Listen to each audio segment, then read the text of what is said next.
এশারের নামাজ কয় রাকাত? এশারের নামাজ কয় রাকাত? জি। বলতে পারতেছি না। কত?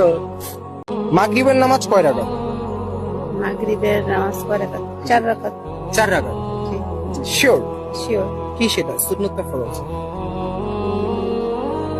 ফরজ। এটা কি সঠিকভাবে নিব নাকি আপনি একটু ভাববেন, সময় দিবেন? মাগরিবের নামাজ 4 রাকাত, 2 রাকাত ফরজ, 2 রাকাত সুন্নত। সুন্নত। এটা আপনার উত্তর? জি। সত্যি আমরা মুসলমান হিসাবে অনেক লজ্জিত, কারণ আমাদের মা বোন ভাই ব্রাদার তারা সঠিকভাবে জানে না যে একটা মানুষ নামাজ পড়তে গেলে কয় রাকাত নামাজ কোন কোন রাকাতে পড়তে হয়, কয় রাকাত সুন্নাত, কয় রাকাত নফল, কয় রাকাত বেতের।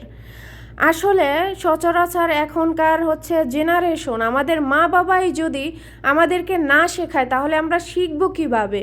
মা বাবাই যদি নামাজ কালাম না পড়ে, মা বাবাই যদি এই নামাজের তাগিদ ছেলে মেয়েদেরকে না দেয়, তাহলে একটা ছেলে মেয়ে কীভাবে শিখবে? এইগুলো তো শিখায় মা বাবা। মা বাবা যদি না শিখায় তাহলে সন্তানেরা কখনোই শিখতে পারবে না। আজকের এই ভিডিওটা ওই সকল মা বোন ভাইদের জন্য যারা নামাজ ঠিকই পড়ে মাঝে মধ্যে, কিন্তু কয় রাকাত নামাজে কয় রাকাত ফরজ, কয় রাকাত সুন্নাত, কয় রাকাত বেতের নামাজ পড়তে হয় সেটা আমি আজকে আপনাদের সাথে শেয়ার করব। ধৈর্য সহকারে ভিডিওটা দেখবেন। ফজরের নামাজ 4 রাকাত, প্রথমে 2 রাকাত সুন্নাত, তারপরে 2 রাকাত ফরজ। জোহরের ফরজ নামাজ 12 রাকাত, প্রথমে 4 রাকাত সুন্নাত, এরপরে 4 রাকাত ফরজ, এরপর 2 রাকাত সুন্নাত, 2 রাকাত নফল। আসরের নামাজ 8 রাকাত, প্রথমে 4 রাকাত সুন্নাত, তারপরে 4 রাকাত ফরজ। মাগরিবের নামাজ 7 রাকাত, প্রথমে 3 রাকাত ফরজ, তারপরে 2 রাকাত সুন্নাত, এরপর আবার কেউ কেউ 2 রাকাত নফলও পড়ে থাকেন। এশার নামাজ কেউ 15 রাকাত পড়ে, আবার কেউ 17 রাকাত পড়ে থাকেন। প্রথমে 4 রাকাত সুন্নাত, তারপরে 4 রাকাত ফরজ, তারপরে 2 রাকাত সুন্নাত।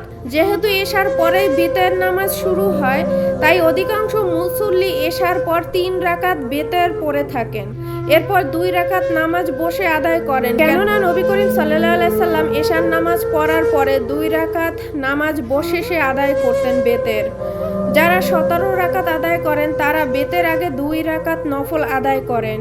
5 ওয়াক্ত নামাজের ফরজগুলি সবাইকে আদায় করতে হয়। যতই বিপদে থাকুক বা যতই অসুস্থ হোক না কেন, কোনোভাবে ছুটে গেলে যত দ্রুত সম্ভব কাজা আদায় করতে হবে। জানি এইসব ভিডিওগুলো কেউ শেয়ার করবে না, কারণ তারা নামাজের থেকে, নামাজ কালামের থেকে তারা গান বাজনায় আগ্রহী। আজকে যদি গান বাজনার কথা শোনে তাহলে সেখানে সবাই ছুটে যায়, সবাই তাড়াতাড়ি সিট বুকিং করার জন্য জায়গা পায় না।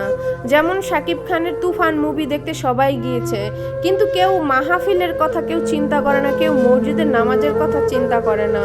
তো আশা করি বন্ধুরা ভিডিওটা ভালো লেগেছে। যদি ভিডিওটা ভালো লেগে থাকে তাহলে অবশ্যই শেয়ার করে অন্যকে দেখার সুযোগ করে দিবেন। ধন্যবাদ সবাইকে এতক্ষণ সাথে থাকার জন্য।